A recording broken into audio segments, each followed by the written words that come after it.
Perkembangan Islam di Asia Tenggara merupakan corak perkembangan Islam yang unik. Maka kami dari kelompok 3 yang beranggotakan Syahrul Arafi, Rosano Hanif, dan Wildatul Husna akan memaparkan tentang perkembangan dan dinamika Islam di Asia Tenggara, terkhusus di Thailand dan Laos.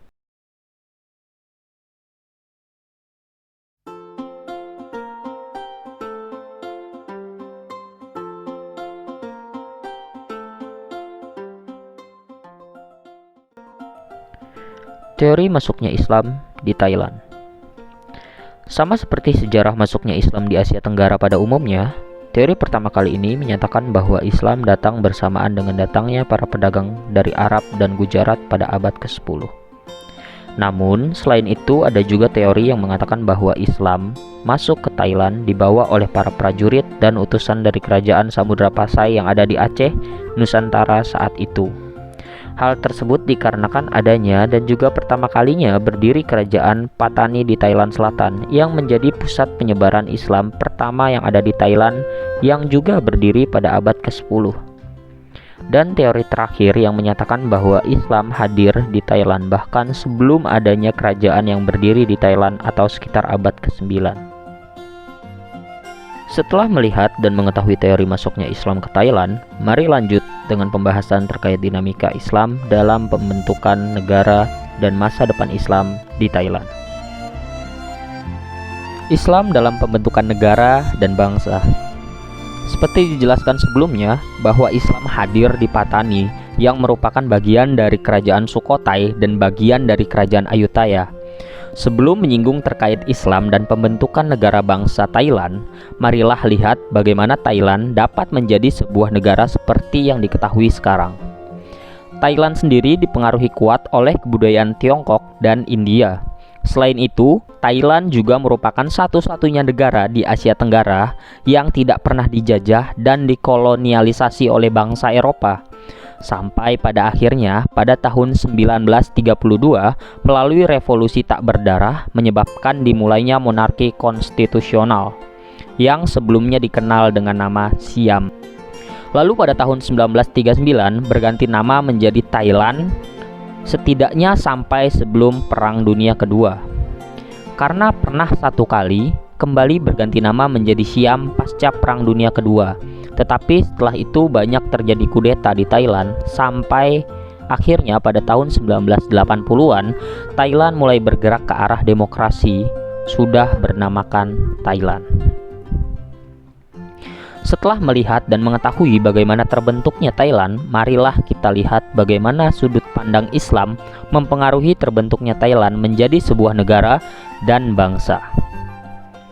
Seperti yang sudah dijelaskan bahwa Islam hadir pertama dari wilayah Patani yang merupakan wilayah awal pusat peradaban dan persebaran Islam di Thailand. Dalam sejarah kerajaan Patani merupakan salah satu negara yang makmur dan berpengaruh di Asia Tenggara. Pengambilan paksa wilayah Patani merupakan awal dari adanya Islam di Thailand dan menjadi awal cikal bakal adanya konflik antara Islam dan masyarakat lokal Thailand. Orang-orang Muslim Patani yang ditangkap pada masa perang menjadi tawanan perang dan dibawa ke Bangkok, serta menjadi awal keberadaan Muslim di Thailand Tengah. Selain itu, Islam juga hadir ke Thailand dengan dasar perdagangan yang membuatnya dekat dengan kerajaan dan tidak sedikit yang menjadi saudagar dan menteri. Salah satu contohnya adalah Syekh Ahmad Kumi yang merupakan tangan kanan dari Raja Naresuandari dari kerajaan Ayutthaya.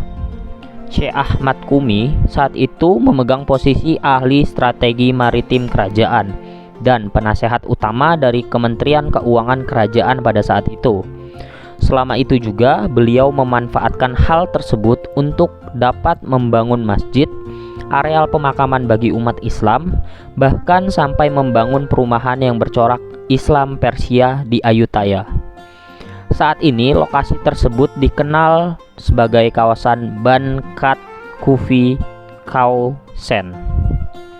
Syekh Ahmad Kumi juga menjadi Syekhul Islam yang pertama di Thailand yang merupakan pemimpin umat Islam dan pengurus semua urusan Islam di kerajaan Ayutthaya atau yang hingga kini disebut sebagai Chula Rajmanturi, yang maknanya yaitu Chula adalah Shura atau majelis Islam, sementara Raja adalah kerajaan dan Montri adalah penasehat, yang mana gelar tersebut berarti penasehat utama dari majelis Islam yang ditunjuk oleh kerajaan Siam atau Thailand.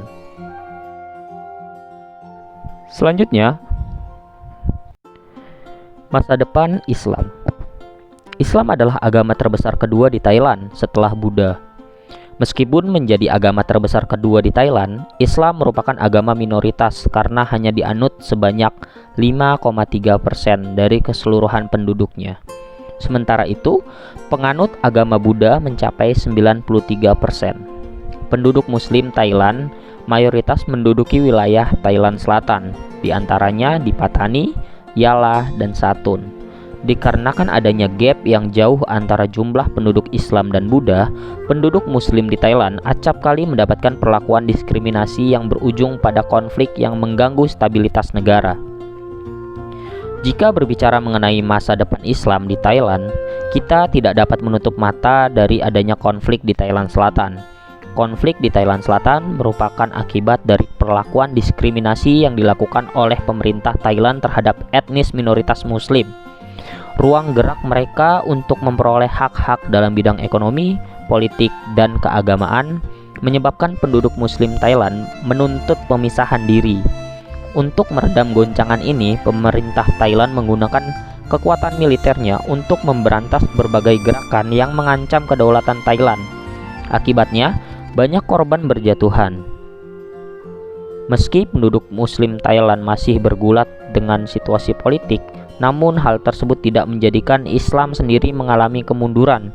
Justru sebaliknya, Islam di Thailand mengalami peningkatan dari segi kualitas maupun kuantitas. Kini, cukup banyak mahasiswa Muslim Thailand yang melanjutkan studi ke berbagai universitas Islam di Indonesia dan Malaysia.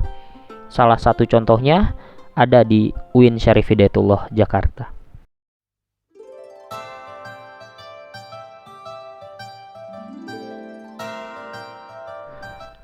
Laos merupakan salah satu negara yang kaya dengan keberagaman etnis.